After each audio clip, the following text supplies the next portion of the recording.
आज सुबह से आंखों में बहुत पानी आ रहा था। जब माँ को इस दुनिया से अलविदा होने की तस्वीर देखती तो वह सीन मेरे दिमाग में छप कर रह गया था।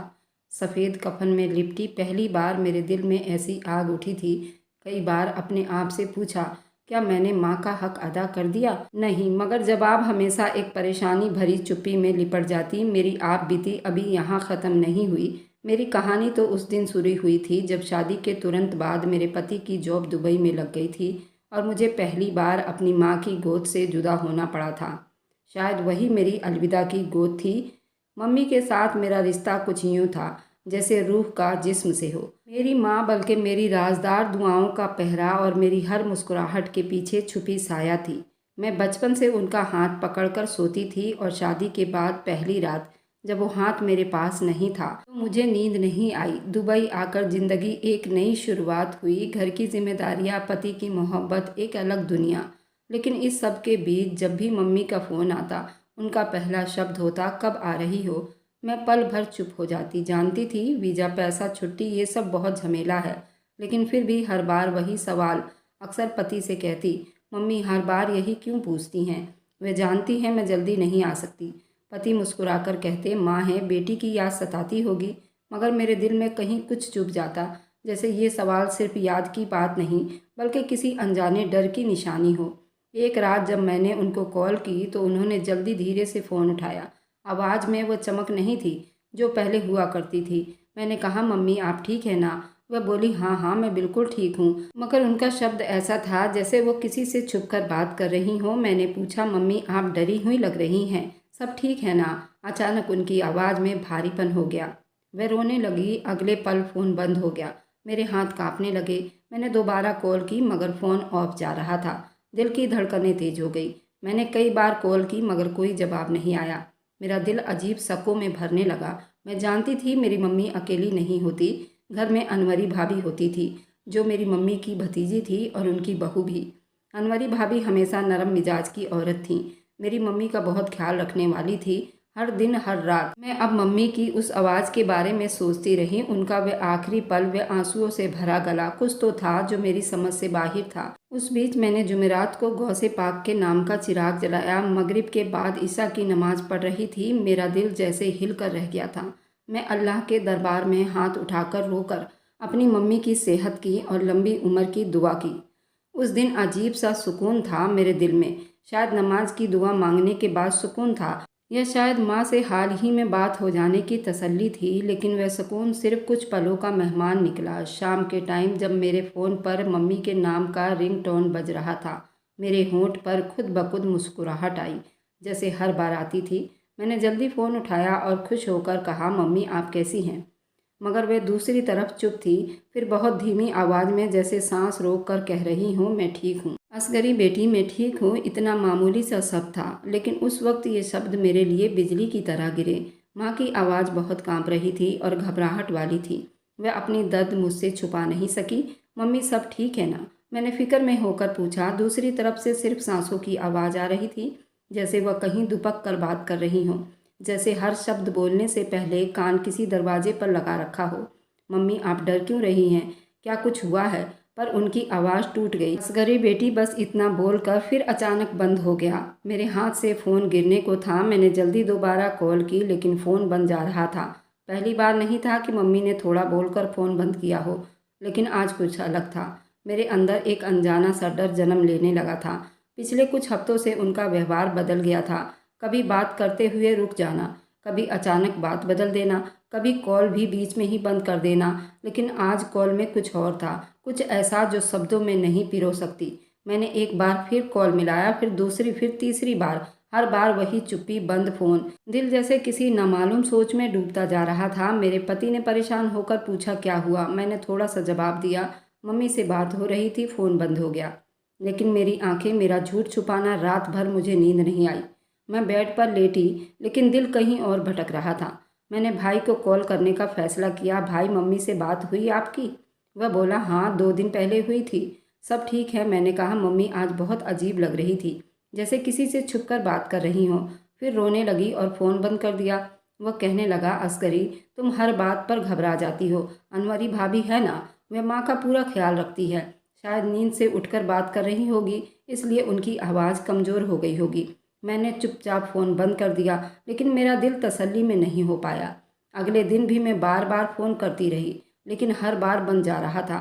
मेरे सोच हजार शक पैदा करने लगी। क्या मम्मी बीमार हैं? क्या भाभी को कुछ हुआ है? या सच में कोई उनको ज़बरदस्ती चुप करवा रहा है? दिल के अंदर कई अंधेरे और कई शक उभर रहे थे। मैंने अपने पति से कहा, क्या हम हिंदुस्तान जा सकते हैं? उन्होंने थोड़ा सोच कर कहा, अभी छुट्टियां मुश्किल से मिलेगी, तुम्हें पता है ना। कोई खास वजह? मैंने कहा, मम्मी की हालत ठीक नहीं लग रही। उन्होंने मुझे तसल्ली दी, कभी कभी उम्र के उस हिस्से में इंसान बच्चों जैसा हो जाता है। तुम अगले महीने प्लान बना लो, मैं भी साथ चलूँगा। मैंने हाँ में सिर हिला दिया, लेकिन अंदर से खुद को बिल्कुल खाली महसूस कर रही थी। ऐसे लग रहा था कोई साया मेरे आसपास मंडरा रहा हो। दिन बीतने लगे, माँ का फ़ोन हमेशा बन जा रहा था। रातों की नींद खत्म हो चुकी थी। मैं सजदे में जाकर दुआएं मांगती, या अल्लाह मेरी माँ को सलामत रखना, अगर कुछ गलत होने वाला है तो मुझे पहले खबर दे देना। जब रात को सोई तो ख्वाब में मैंने अपनी माँ को देखा। वह एक कमरे में थी, अंधेरा कमरा। उनके हाथ में एक चिराग था जो बुझने को था। मैंने कहा, मम्मी ये चिराग क्यों जला रही हो? उन्होंने चुप से मेरी तरफ देखा और आंखों से इशारा किया, जैसे कह रही हो वक्त कम है। मैं चौंक कर उठी। पति घबरा गए। मैंने कहा, मम्मी वो अकेली हैं, वह ठीक नहीं। उन्होंने मुझे तसल्ली दी, लेकिन मेरे अंदर की बेचैनी अब और बढ़ रही थी। मैंने फैसला किया, अब अगला कॉल अनवरी भाभी को करूँगी और खुलकर बात करूँगी। कुछ तो था जो छुपाया जा रहा था। मैं किसी भी कीमत पर सच जानना चाहती थी। मैं अक्सर सोचती थी कि माँ और बेटी का रिश्ता सिर्फ खून का रिश्ता नहीं, ये दुआओं का है जो चुप से वक्त के पर्दे पर लिख दी जाती है। लेकिन कभी कभी दुआ करते हुए दिल में ये डर भी समा जाती है, कहीं वक्त देर ना कर दे। आज जुमेरात की सुबह दुबई के हवाओं में अजीब सा सुकून था, लेकिन मेरे दिल में अंदर एक अजनबी बेचैनी। पिछले कई दिनों से मम्मी से बात नहीं हो पा रही थी। उनका फ़ोन बंद जा रहा था। अनवरी भाभी से भी अभी तक मेरी कोई बात नहीं हो सकी थी। दिल जैसे बार बार कांपने लगा था। पति ने कहा, आओ हम आज घूमने चलते हैं। अचानक पति की ड्यूटी से फ़ोन आ गया और वह वहाँ चले गए। मैं दिन भर अपना काम करके माँ के बारे में सोचती रही। शाम को पति एक बूढ़ी औरत के साथ आए। मैं घबरा गई। उनके चेहरे पर बहुत झुर्रियाँ थीं। मेरे पति का ऑफिस मस्जिद के पास ही था। उन्होंने कहा कि मैं जब ऑफिस से बाहर निकला तो ये मस्जिद के दरवाजे पर बैठकर रो रही थी। मुझे इन पर बहुत तरस आया। मैं इन्हें अपने घर ही ले आया। मैंने उन बूढ़ी औरत को खाना खिलाया। उसके बाद मैं उनके बारे में पूछने लगी, तुम कौन से देश से हो? उन्होंने कहा कि मैं भारत से हूँ। मेरे बेटा और बहू मुझे यहाँ लेकर आए थे। उन्होंने कहा था कि मैं तुम्हें हज करवाऊँगा, लेकिन आज मैं 3 महीने से इधर उधर भटक रही हूँ। वे लोग मुझे अपने साथ दुबई तो ले आए। एक दिन बाहर खाना खिलाने ले गए और मुझे रेस्टोरेंट में बिठाकर दोनों न जाने कहाँ चले गए। जब से मैं उनकी तलाश कर रही हूँ, लेकिन वो लोग मुझे अभी तक नहीं मिले। मेरी 2 बेटियां हैं, लेकिन वे लोग भारत में हैं। मुझे नंबर भी याद नहीं। मेरे फ़ोन में ही उन लोगों का नंबर सेव था, लेकिन मेरा फ़ोन भी मेरे पास नहीं। उन लोगों ने ऐसे चालाकी से मुझे उस रेस्टोरेंट में छोड़ दिए थे। मैं उस बूढ़ी औरत का दर्द सुनकर रो पड़ी और मुझे झट से अपनी माँ की याद आ गई। लेकिन मेरा भाई तो बाहर विदेश में था और इधर मैं भी विदेश में थी। मेरे माँ के पास तो कोई भी नहीं था। मेरे पति ने उन बूढ़ी औरत को पुलिस के हवाले कर दिया। उनके बेटे बहू को तलाश किया जा रहा था। मैं सजदे में गिर गई और अपनी माँ के लिए दुआ करने लगी और उस औरत के लिए भी। क्या औलाद भी ऐसी होती है? जो डर उस औरत की आंखों में था, वही डर मैंने अपनी माँ की आंखों में देखा था। अचानक मेरे दिमाग में मम्मी का आखिरी फ़ोन याद आ गया। मुझे बचा लो, असगरी वो मुझे मार देगी। मैं अंदर से कांप उठी थी। क्या मेरी माँ के साथ भी ऐसा हुआ है? नहीं, मेरी अनवरी भाभी ऐसी नहीं हो सकती। लेकिन फिर चुप हो गई, अपना दर्द छुपा लिया और एक दिल में दुआ की, या अल्लाह मुझे वक्त पर सच दिखा देना। अगर मेरी माँ तकलीफ़ में है तो मुझे ताकत दे कि मैं उन तक पहुँच सकूँ। उस दिन ये आवाज़ मेरे दिल की गहराई से निकल रही थी। कभी कभी हम समझते हैं कि माँ की दुआओं से हम महफूज रहते हैं, लेकिन जब माँ खुद ही किसी जुल्म की शिकार हो तब कौन उस माँ के लिए दुआ करे। उसी रात मैंने फैसला किया कि अब अनवरी भाभी से बात करनी होगी। मैं उनसे बात करूंगी, क्योंकि मुझे यकीन था कोई सच है जो मुझसे छुपाई जा रही है। अनवरी भाभी से बात करने का इरादा तो मैंने पूरा कर लिया था, मगर दिल में एक अजीब सी झिझक बैठ गई थी। शायद इसलिए कि मैं जिस औरत के साथ आज मैं ये सब बातें करने वाली थी, वही तो मेरी माँ की देख रेख करती थी। क्या अगर माँ के बारे में ये सब बातें पूछूंगी तो माँ को और ज़्यादा परेशान ना करे? इस डर से मेरे दिल में बार बार बुरे ख्याल आ रहे थे, लेकिन फिर मैंने दिल में तय किया कि मैं भी तो भाभी के साथ कई साल बिता कर आई हूँ। वह ऐसी तो नहीं, वह माँ का ख्याल रखती हैं और मेरा भी बहुत ख्याल रखती थी। क्या उससे ये बातें करनी ठीक रहेगी या नहीं? लेकिन अब सब कुछ बदला हुआ महसूस हो रहा था। कई दिन की बेचैनी के बाद मैंने वीडियो कॉल की। दिल जोर जोर से धड़क रहा था। फ़ोन की घंटी बजी। आखिरकार कॉल रिसीव हो गया। अनवरी भाभी ने फ़ोन उठाया। स्क्रीन पर उनका चेहरा दिखाई दे रहा था। मैं बिल्कुल शांत हो गई। वह चेहरा था जो हमेशा मुस्कुराता नजर आता था, मगर आज उस चेहरे पर थकन थी। ऐसा लग रहा था वो बहुत बीमार हैं। आंखों के नीचे गहरे काले रंग पड़े हुए थे, बाल बिखरे हुए थे, सबसे बढ़कर उनकी सांसें जैसे बेकाबू हो रही थी। जल्दी कहा, भाभी आपको क्या हुआ? बहुत कमज़ोर लग रही हो। उन्होंने हल्की सी मुस्कुराहट के साथ जवाब दिया, कुछ नहीं अस्करी, बस थोड़ा बुखार हो गया था, थोड़ी कमजोरी है। तुम्हें तो पता है घर के काम, माँ की जिम्मेदारी, सब कुछ मुझ पर है। कभी कभी जिस्म जवाब दे जाता है और बच्चे भी बड़े हो रहे हैं, उनकी भी जिम्मेदारी, पढ़ाई लिखाई की जिम्मेदारी। तुम्हें तो पता है कि दोनों बच्चे भी मेरे पास नहीं हैं। वे दोनों बाहर पढ़ने गए हैं। मुझे सबकी चिंता सताती है। साथ में तुम्हारी माँ की भी तबीयत ठीक नहीं रहती, उनको भी हॉस्पिटल लेकर जाना पड़ता है। दिन में टाइम से परहेजी खाना खिलाना पड़ता है। उनकी बातें सुनकर मैं उनके ऊपर शक नहीं कर सकती थी। सच में बहुत जिम्मेदार औरत थी, लेकिन मेरे दिल में अजीब सी बेचैनी थी, जैसे कोई पर्दा है जिसके पीछे असली हकीकत छुपी हुई है। मैंने नरमी से कहा, मम्मी कैसी हैं? भाभी ने थोड़ा सा कैमरा हटाया और कहा, वे सो रही हैं, इस वक्त बहुत थक जाती हैं, उनकी नींद भी कमज़ोर हो गई है। अगर जाग जाएंगी तो मैं बात करवा दूंगी। मैं चुप हो गई, मगर दिल बेकरार हो गया। मैंने कहा, भाभी प्लीज़ एक बार मम्मी को देख लूँ, शायद जाग गई हो, मुझे उनसे बात करनी है। भाभी ने थोड़ा सा हिचकिचाते हुए कहा, अच्छा देखती हूँ, और फ़ोन कुछ पलों के लिए नीचे गिरा दिया। जब स्क्रीन दोबारा ऑन हुआ तो मम्मी की शक्ल नजर आई। मेरी सांसें जैसे थम गई। मम्मी के चेहरे पर कोई बीमारी के असर न थे। उनकी रंगत भी ठीक लग रही थी, आवाज़ भी कुछ खास थकान नहीं थी, लेकिन उनकी आंखों में छुपी हुई राज थी। वो शायद मुझसे कुछ बताना चाहती थी। भाभी के सामने उन्होंने कोई ऐसी बात नहीं की। माँ की चुप्पी बेटी ही समझ सकती है। अस्करी उनकी आवाज़ सुनकर मेरी आंखें भर आई। मम्मी आप कैसी हैं? फ़ोन क्यों बन जा रहा था? उन्होंने नज़रें चुराते हुए कहा, बस फ़ोन कहीं रख दिया था, पता नहीं कब बंद हो गया। मैं तो ठीक हूँ बेटा, तू खुश है ना? जी मम्मी, बस आपकी फ़िक्र रहती है। फ़िक्र ना किया कर बेटा, तेरी भाभी सब संभाल लेती हैं। मम्मी का शब्द एक बनावटी लग रहा था। वे कह रही थी सब ठीक है, मगर उनकी आंखों में वही डर था, वही अनजाना डर झलक रहा था जो मैं पहले भी महसूस कर चुकी थी। उन्होंने जल्दी से बात को ख़त्म करने की कोशिश की। अच्छा बेटा, अब मैं सोना चाहती हूँ, अल्लाह तुझे खुश रखे, और कॉल बंद हो गई। मैं बिल्कुल चुप बैठी रही। स्क्रीन पर मेरा अपना चेहरा उभर कर खाली, परेशान, उलझा हुआ दिखाई दे रहा था। ये सब मेरे दिल का वहम है?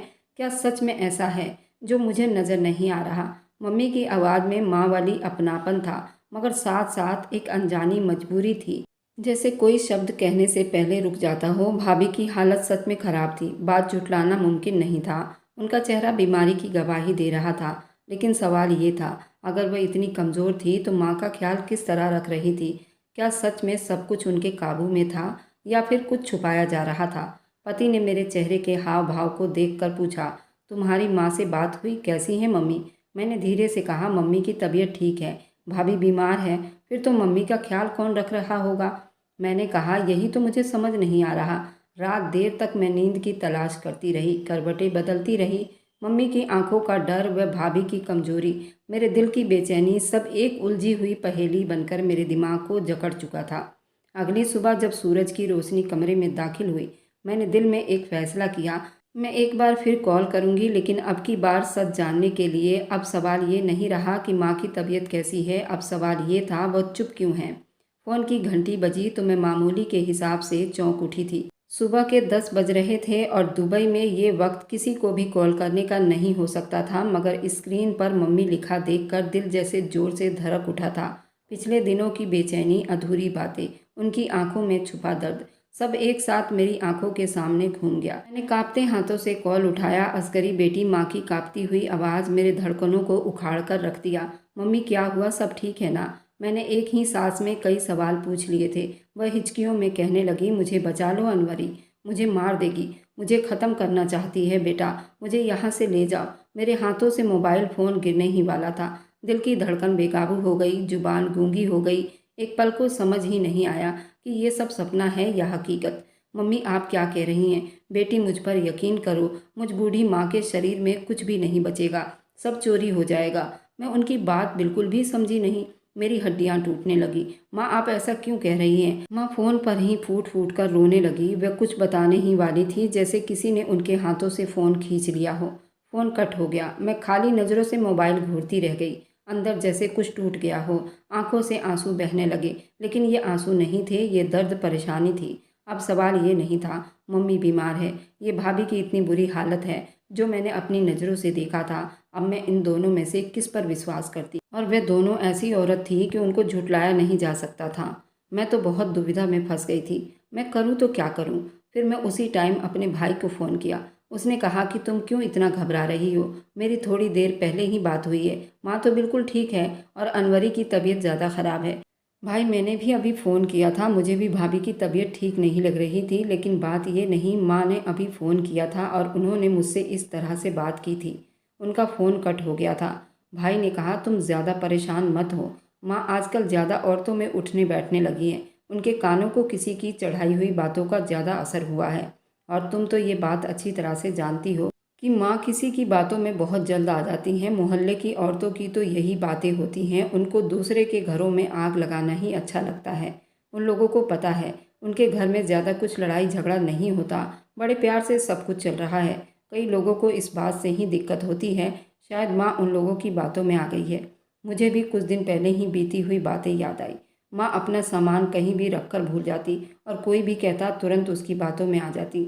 माँ के काम में ज़रा सा भी लेट हो जाता या दवाई में थोड़ी सी भी देरी हो जाती तो माँ मुझसे कहती कि तेरी भाभी को बाहर की हवा लग गई है, घर के कामों में उसका दिल नहीं लगता, पूरे दिन फ़ोन पर बातें करती रहती है। लेकिन अनवरी भाभी अपने तरफ से हमेशा माँ को खुश करने में लगी रहती। कभी उन्होंने कोई बात पलटकर जवाब नहीं दिया था और मुझे भी वह अपनी छोटी बहन समझती थी। जब मेरी विदाई हुई थी वह कितना रो रही थी। मैं ये बातें सोचते सोचते कई दिन बिता लिए और माँ का फ़ोन भी नहीं आया। मुझे माँ की बहुत चिंता हो रही थी। मैं फिर से भाभी को कॉल मिलाने का फ़ैसला किया था और फिर रात को सोई तो बेचैनी से सारी रात जागती रही। फिर सुबह उठते ही मैंने भाभी को कॉल मिलाया। धीरे से कहा भाभी मम्मी की कॉल आई थी, कुछ दिन पहले बहुत परेशान लग रही थी, कह रही थी कि आप उनको नुकसान पहुंचाना चाहती हैं। उनकी आंखें कुछ पलों के लिए फैल गई जैसे किसी ने उन्हें थप्पड़ मार दिया हो। भाभी तो बीमार थी, उनकी सांस उखड़ने लगी, वो अपनी कसम खाने लगी, कहने लगी अनवरी ऐसी कोई बात नहीं, मैंने माँ के साथ कभी बुरा सलूक नहीं किया। मैं चुप से देखती रही। वह अपने शब्दों को नरमी से लेकिन बड़ी सच्चाई से बयां कर रही थी। अस्करी तुम्हें तो मालूम है ना आज पड़ोस की बूढ़ी औरतों का क्या हाल है, और तुम माँ के बारे में भी अच्छी तरह से जानती हो। तुरंत वह किसी की बातों में आ जाती हैं, लेकिन फिर थोड़ी देर में ही उनको वजह बताओ तो नॉर्मल हो जाती हैं। वह रुकी, फिर धीरे से बोली, ऊपर से उनको अब कम सुनाई देने लगा है, बोलो कुछ तो समझती कुछ है। डॉक्टर ने उनके कान के लिए मशीन लाने को कहा है ताकि वह सबकी आवाज़ सही तरीके से सुन पाए।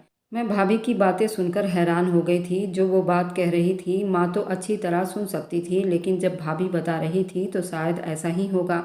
मुझे तसल्ली तो नहीं हुआ, लेकिन मैं उनको झुठला नहीं सकती थी। फिर भाभी कहने लगी अस्करी मैं खुद बीमार हूँ, मेरे लिए रोज़ माँ को नहलाना धुलाना दवाई देना खाना बनाना सब कुछ करना आसान नहीं, लेकिन मैं ये सब करती हूँ दिल से, क्योंकि वो मेरी माँ भी हैं और मैंने देखा उनकी आंखों में नरमी थी। तुम्हें पता है रात को कभी कभी चुपके से मैं माँ के कमरे में जाकर देखती हूँ कि आराम से सो रही हैं या नहीं, उनका पाँव ढका हुआ है या नहीं। मैंने उनकी बात को गौर से सुना। एक पल को दिल सच मानने को तैयार हो गया। आखिर वही भाभी थी जिन्होंने मेरी शादी के दिन मेरे आंसू अपने दुपट्टे से साफ किए थे, जो माँ के लिए हर वक्त खड़ी रहती थी, मुझे तसल्ली देती थी। लेकिन भाभी मम्मी इतनी डरी हुई क्यों थी? उनकी आवाज़ में डर था और वह बात छुप छुप कर रही थी। भाभी ने धीरे से जवाब दिया अस्करी जब इंसान बुढ़ापे की दहलीज पर होता है तो उसका दिल कमज़ोर हो जाता है, और माँ तो वैसे भी अब कुछ ज़्यादा जज्बाती हो गई हैं। मैंने एक पल सांस ली, शायद वह सच कह रही थी, शायद मेरा दिमाग में ही वहम पड़ गया था। असगरी तुम हिंदुस्तान आ जाओ, सब कुछ अपनी आंखों से देख लो, तुम्हारे दिल को सुकून आ जाएगा। लेकिन मैं इतना बड़ा इल्ज़ाम सुनकर बहुत टूट गई थी। उनकी आवाज़ आंसुओं से उभर आई थी। मैंने धीरे से कहा भाभी मुझे माफ़ कर दो, अगर मेरी बातों से आपको दुख हुआ हो, मैं बस बहुत परेशान थी। मम्मी की आवाज़, उनका डर, ये सब बर्दाश्त करना बड़ा मुश्किल था। वह हल्की सी मुस्कुराहट के साथ बोली असगरी तुम फिक्र मत करो। कॉल बंद हुई तो मेरे दिल का बोझ कुछ कम हुआ। एक पल को लगा शायद बिना वजह खुद को परेशानी में डाल रखा था। शायद माँ को कोई गलत फहमी हुई है और शायद ये सब मोहल्ले की बातों का असर था। मैंने माँ के लिए एक बार फिर दुआ की, अल्लाह मेरी माँ को दिल का सुकून दे और मुझे सच देखने की हिदायत दे। लेकिन ये सुकून ज़्यादा देर ठहरने वाला नहीं था, क्योंकि कुछ सच चुप से चीख रहा था और मैं सिर्फ एक बेटी थी जो उन चीखों को सुनने के लिए तैयार थी। वक्त का दबाव तेजी से चल रहा था, लेकिन कुछ पल ऐसे होते हैं जो हमारे दिल में हमेशा के लिए ठहर जाते हैं। अनवरी भाभी से होने वाली बात के बाद मैंने खुद को काफ़ी हद तक तसल्ली में कर लिया था। माँ की बातें बुढ़ापे की वजह से हो सकती थी, मोहल्ले वाले औरतों की चढ़ाने की वजह से हो सकती थी। कुछ दिन ऐसे ही बीतने लगे। मैंने अपने आप को घर की जिम्मेदारियों में बिजी रख लिया था। पति ने भी देखा कि मेरा मिजाज अब ठीक है। उन्होंने मुझे और ज़्यादा खुश करने की कोशिश की, लेकिन हकीकत हमेशा एक कोने में छुपी रहती है और जब वो दिखाई नहीं देती तो इंसान का सुकून, उसकी समझ, सब कुछ दिख जाता है। मैं किचन में सब्जी काट रही थी और होम थिएटर पर नाच शरीफ चल रही थी। फ़ोन बज रहा था। मेरी नज़र जैसे स्क्रीन पर पड़ी, हाथ से छुरी गिर गई। मम्मी। मेरा दिल धड़कने लगा। मैंने जल्दी कॉल रिसीव की। मम्मी दूसरी तरफ से सांसों की आवाज़ आ रही थी, गहरी, तेज और डरी हुई। एक कांपती आवाज़ सुनाई दी, असगरी, मुझे ले जाओ, अनवरी मुझे पुर्जे पुर्जे करके बेच देना चाहती है। शायद मम्मी ऑपरेशन थिएटर में थी। उसने डॉक्टर से कहा था मेरी बात आखिरी बार मेरी बेटी से करवा दो। उसने बेहोश होने से पहले आखिरी बार डॉक्टर से कहा था, तुम मेरी बेटी को कॉल मिलाकर दे दो और बाहर किसी से ना बताना। मैं बस इतना ही बात कर पाई थी। वह शायद बेहोश हो गई थी। मैंने मुंह से चीख निकलने की आवाज़ थी। उसके बाद मैंने ये बात अपने पति से बताया। उन्होंने कहा कि तुम तसल्ली रखो, मैं तुम्हारे लिए टिकट करवा देता हूँ, तुम वहीं जाकर सब कुछ अपनी आंखों से देख लो। पति मोबाइल पर टिकट बना रहे थे। शाम हो गई। मैं अपने और अपने बच्चों की पैकिंग करने लगी। मेरा दिल बहुत घबरा रहा था। अभी मेरे जाने में 2 घंटे बाकी थे। तभी भाई का कॉल आ गया। उसने रोती हुई आवाज़ में कहा कि माँ का इंतकाल हो गया। उनका शुगर बहुत हाई हो गया था, जिसकी वजह से उनको अस्पताल में एडमिट करना पड़ा था और अभी आधा घंटा पहले ही उनका इंतकाल हो गया है। मेरे हाथ में जो सामान था वह नीचे गिर गया। मैं बैठकर रोने लगी। मैंने कहा, आखिरी बार माँ ने मुझे इसलिए कॉल मिलाया था। अल्लाह, ये क्या हो गया? आखिर ये सब क्या हो गया? और तुम्हारी भाभी की तबीयत भी बहुत ख़राब है। उसको कई दिनों से टाइफाइड हुआ है, वह भी हॉस्पिटल में है। लेकिन माँ का इंतकाल हो गया। सब लोग घर पर आ रहे हैं। मैं भी पहुंच रहा हूँ, तुम भी जल्दी से जल्दी पहुँचो। मेरी तो जैसे सांसें उखड़ने लगी, लेकिन मैंने अपने आप को संभाल लिया था। मैंने सूटकेस बंद किया, बच्चों की स्कूल की छुट्टी करवाई, दुबई से दिल्ली की फ़्लाइट में बैठ गई। पति साथ में ही बैठे थे, मगर मैं किसी और दुनिया में थी। माँ की आखिरी कॉल, उनका रोता शब्द, उनकी मौत का मुझे यकीन नहीं आ रहा था। इतनी जल्दी ऐसे कैसे हो सकता था? वीडियो कॉल में तो वह इतनी बीमार नहीं थी। अचानक से ये सब कैसे हो गया था? कुछ ऐसा जो छुपाया जा रहा था अभी सामने आना बाकी था। जब घर पहुंची तो दरवाजे पर शोक मनाया जा रहा था, जैसे हर दीवार कुछ बोलना चाहती हो, मगर सब छीन लिए गए हों। भाभी भी अमेरिका से आ चुके थे। उनके चेहरे पर थकान और गम साफ दिखाई दे रहे थे। अनवरी भाभी एक तरफ बैठी रो रही थी। उनकी आंखें लाल, चेहरा सूजा हुआ था। हाथों में माँ की चादर थी। मैं अंदर दाखिल हुई तो माँ की मैयत सफ़ेद कफन में लिपटी हुई कुछ कहना चाहती थी। मेरे कदम लड़खड़ा गए। ये वही माँ थी जो 2 दिन पहले अपनी ज़िंदगी की भीख मांग रही थी, जो चाहती थी कि मैं उन्हें ले जाऊं, जो डरी सहमी हुई थी और आज बिल्कुल चुप, जैसे ज़िंदगी भर की परेशानी उनके सांसों के साथ दफन हो चुकी हो। मैं उनके पास गई, घुटनों के बल बैठकर उनके चेहरे को छुआ, लेकिन अजीब सा खालीपन, जैसे कोई अपनी चुप्पी में चीख रहा हो। अनवरी भाभी पास आ गई। उनकी हिचकियाँ बंध चुकी थी। वह माँ के हाथ चूम रही थी, चेहरा छू रही थी, बार बार कह रही थी, मम्मी उठ जाओ, मुझे माफ़ कर दो। उनके शब्द सुनकर दिल में एक बार फिर जलन उठी। माफ़ी किस बात की और क्यों? मैंने चुप से भाई की तरफ देखा। उनके चेहरे पर उलझन के असर दिखाई दे रहे थे। वे अनवरी भाभी को गौर से देख रहे थे। गुस्ल की तैयारी पूरी हो चुकी थी। घर में कुरान की तिलावत की मध्यम आवाज़ गूंज रही थी। चेहरे और सफ़ेद कफन में लिपटा हुआ माँ की चुप्पी आंगन में मौजूद थी। सब कुछ एक मातम की सूरत में मनाया जा रहा था। भाई ने निगाह मुझ पर डाली और सर झुकाकर कहा, दफनाने का टाइम हो रहा है, कब्र तैयार है, अब दफनाने में देरी नहीं लगानी चाहिए। मैंने एक चीखती हुई आवाज़ निकाली, नहीं, कुछ देर माँ को देखने दो। लेकिन दिल में एक अजीब सी बेचैनी ने जैसे पांव जकड़ लिए हो। दिल कह रहा था कुछ बाकी है, कोई बात, कोई इशारा, कोई राज जो अभी दफन नहीं हुआ। अचानक मेरे कंधे पर किसी का हाथ का दबाव पड़ा। मैंने मुड़कर देखा। एक उम्र दराज औरत जिनकी आंखों में नरमी, चेहरे पर मायूसी दिखाई दे रही थी, जिसे मैं पहचान नहीं पा रही थी। वह आगे बढ़ी, वह रोती हुई शब्दों में बोली, बेटी मैं तुम्हारे माँ की पुरानी सहेली हूँ, हमने बचपन साथ बिताया। वो बड़ी प्यार से मेरे सर पर सहला रही थी, मगर उनके चेहरे पर बहुत दर्द दिखाई दे रहा था जो मुझे परेशान कर गई थी। उन्होंने धीरे से मेरे कान में कहा, बेटी सब्र करो और अपनी माँ के कफन को हटाकर देखो, सब कुछ जान जाओगी। मैं दहाड़ती हुई माँ के मैयत के पास गई और उनके कपड़े को हटाने लगी। सब लोग मुझे आश्चर्य से देखने लगे, सब लोग मुझे हैरानी से देखने लगे और कहने लगे, तुम माँ के गम में शायद पागल हो गई हो, ये क्या कर रही हो, ऐसा करना बहुत गुनाह है, मैयत को बेपर्दा मत करो। अगर मैंने आज अपनी माँ को चुप से दफन होने दिया तो मैं गुनहगार हो जाऊंगी। मुझे जो करना है करने दो, और आप लोग भी अपनी आंखों से देख लो। जब मैंने कफन हटाया, उनके पेट में कई टाँके थे। हमें बताया गया था कि शुगर बढ़ने की वजह से उनकी मौत हुई है। फिर ये टाँके कहाँ से आ गए? मेरा भाई भी एकदम से मुंह खोलकर देखने लगा और कहा कि ये सब क्या है। फिर भाभी हम दोनों के पैरों में पड़ गई और कहा कि ये सब मेरी वजह से हुआ है। माँ बिल्कुल तंदुरुस्त थी, उनको कोई बीमारी नहीं थी। उनके घुटनों में थोड़ा बहुत दर्द होता था, जिनकी वजह से वह दवाई लेती थी। उनको कोई शुगर नहीं था, उनका हर चीज़ नॉर्मल था। मेरी माँ की तबीयत कई दिनों से खराब था। डॉक्टर ने उनके दोनों किडनी खराब बताया था और हम लोगों के पास इतने पैसे नहीं थे कि हम उनके लिए किडनी का इंतज़ाम कर सकते। और मेरी बहन भी दो कंवारी थी। अगर मेरी माँ को कुछ हो जाता तो मेरी बहनों का क्या होता? मेरा भाई तो अपनी बीवी को लेकर अलग हो गया था, उसे घर से कोई मतलब नहीं था। फिर मैंने यही दिमाग लगाया, मैं अपनी सास का एक किडनी अपनी माँ को देकर उनको जीने का हक दे सकूं। लेकिन जब तुम्हारी माँ को हमने चेकअप करवाया तो उनका एक किडनी बिल्कुल ठीक ठाक थी, लेकिन उनके एक किडनी में थोड़ी बहुत प्रॉब्लम थी। मैं सासू माँ को ज़बरदस्ती अस्पताल ले जाती रही और सासू माँ को बताया कि उनका दोनों किडनी खराब हो गया है। लेकिन जब एक दिन मेरी माँ का फ़ोन आया, उन्होंने बताया कि उनकी तबीयत भी खराब है और अस्पताल में भर्ती हैं। उनका इलाज मैं ही करवा रही थी और उन्होंने बताया मेरा दोनों किडनी खराब है। तब सासू माँ ने बताया कि मेरे साथ भी यही सब प्रॉब्लम है, मैं भी रोज़ अस्पताल जा रही हूँ। सासू माँ को उनकी बातों पर थोड़ा शक हो गया। जिस हॉस्पिटल में उनका इलाज हो रहा था, वहाँ का सारा रिपोर्ट ले जाकर वे दूसरे अस्पताल में चेक करवा कर आ गई थी। वहाँ पर डॉक्टर ने उनको सारी सच्चाई बता दी थी और उनका चेकअप भी किया था। वे बिल्कुल स्वस्थ थी। सासू माँ सीधे अस्पताल में पहुँच गई जहाँ मेरी माँ भर्ती थी। माँ ने सासू माँ को सब कुछ बता दिया था। उन्होंने कहा था कि अनवरी ही मेरा इलाज करवा रही है और उसने मेरे लिए किडनी का भी इंतज़ाम कर लिया है।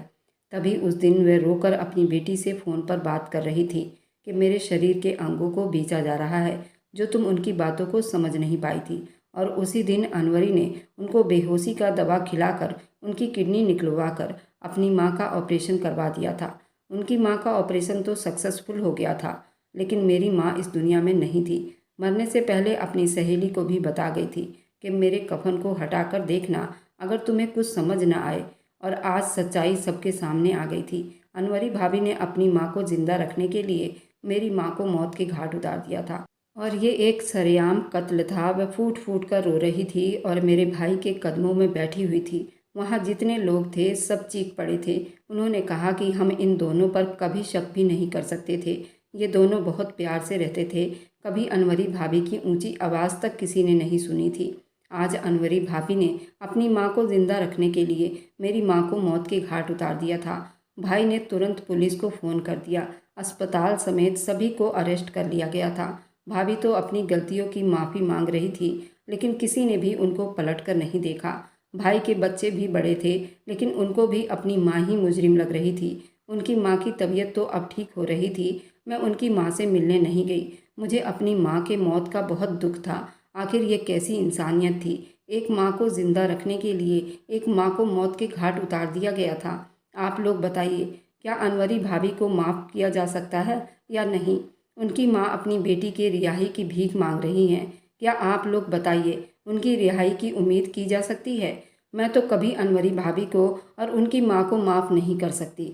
और मेरी वीडियो जहाँ कहीं से भी आप लोग देखते हैं, कमेंट में अपने शहर और राज्य का नाम ज़रूर बताइए।